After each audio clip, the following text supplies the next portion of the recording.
Assalamualaikum warahmatullahi wabarakatuh. Perkenalkan, saya Novia Layinatu Syifa, ujung NIM 17 dari PGMI 2A. Di sini saya akan menjelaskan beberapa kesulitan siswa saat belajar makhorijul huruf dan ilmu tajwid.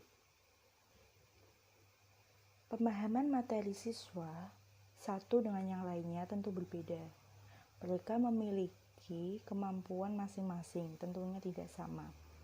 Ada siswa yang mudah dalam memahami makhorijul huruf maupun ilmu tajwid.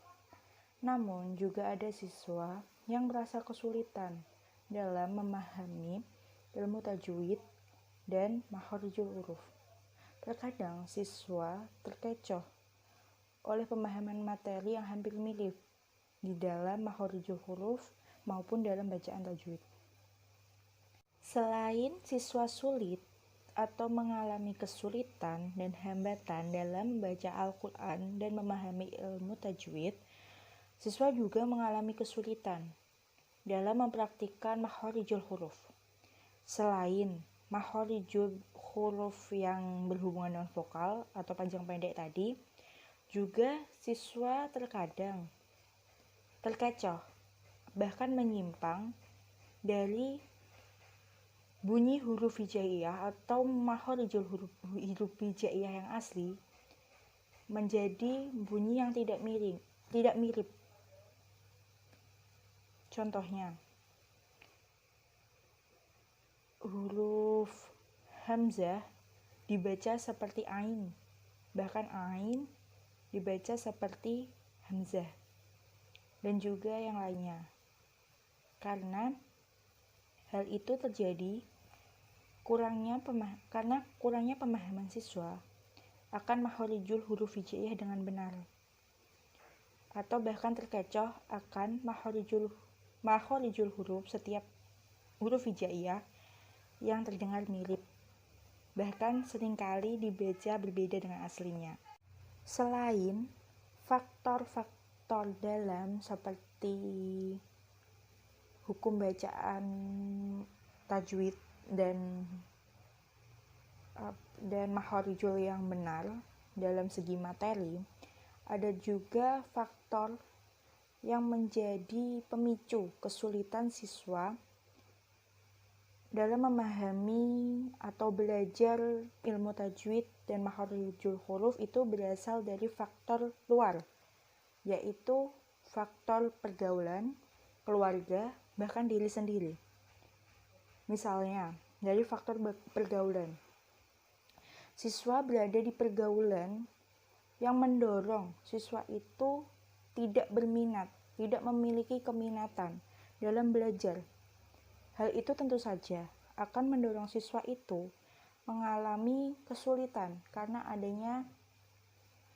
tidak ada dorongan yang positif dari lingkungan pergaulannya.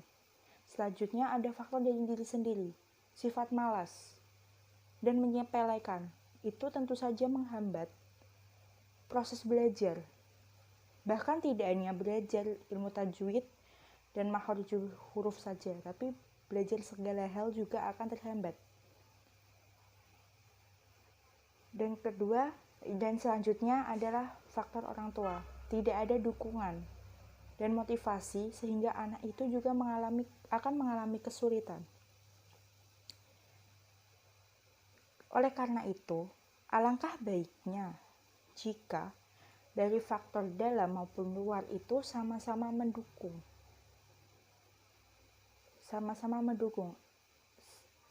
sehingga kesulitan-kesulitan tadi, hambatan-hambatan tadi itu bisa diminimalisir, bahkan akan menjadi sesuatu yang memperbaiki dan menghilangkan kesulitan-kesulitan pada siswa. Selain itu, faktor dari guru, kurangnya pemahaman guru secara pasti, itu juga akan menjadi kesulitan siswa itu. Selain dari apa yang sudah dipaparkan sebelumnya, berikut ini ada beberapa penyebab dari kesulitan siswa dalam memahami makhorijul huruf dan ilmu tajwid. Yang pertama, karena kurangnya pemahaman siswa atau bahkan pemahaman yang keliru. Yang kedua, ada kegiatan pembelajaran kurang mendukung karena tidak adanya kegiatan untuk melatih atau membantu siswa dalam belajar. Yang ketiga, pengaruh bahasa ibu atau bahasa pertama siswa. Biasanya itu bahasa Indonesia atau logat bahasa daerahnya masing-masing. Itu juga mempengaruhi kefasihan atau kesulitan siswa dalam mempelajari makharijul huruf maupun ilmu tajwid.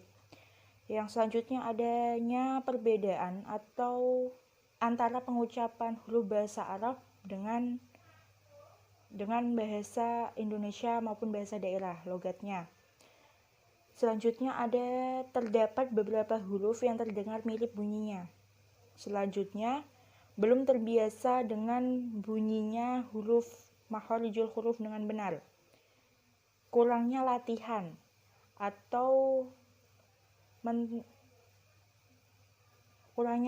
kurangnya latihan atau membaca bacaan Al-Quran secara rutin. Artinya ngajinya tidak rutin. Bahkan tidak pernah ngaji mungkin. Ya. Selanjutnya, hal itu akan membuat siswa itu kesulitan karena tidak terbiasa dengan bacaan yang ada. Bahkan lupa itu bacaan apa. Gitu. Terus ada kurangnya minat dan semangat serta motivasi siswa.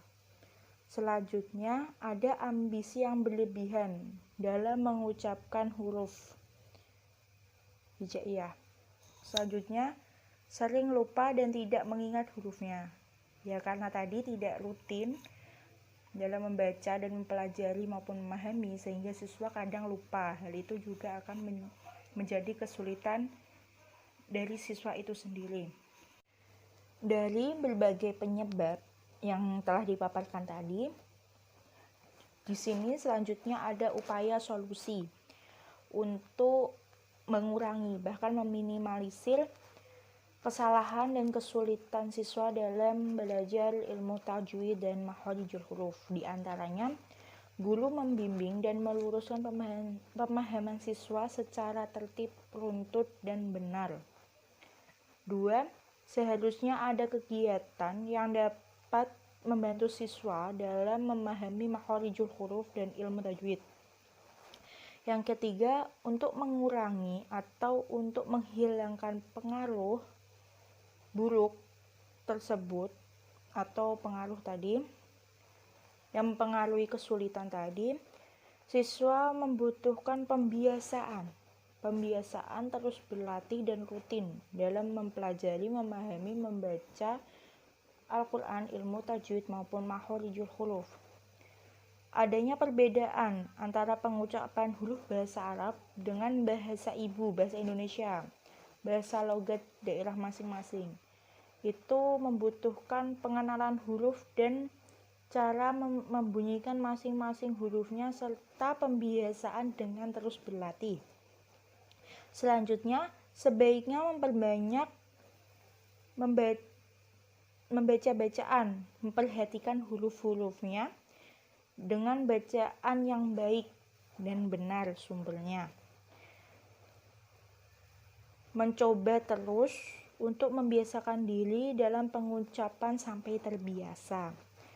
Lebih memperbanyak latihan dan pengajaran dalam membaca bacaan untuk diperbaiki. Selanjutnya,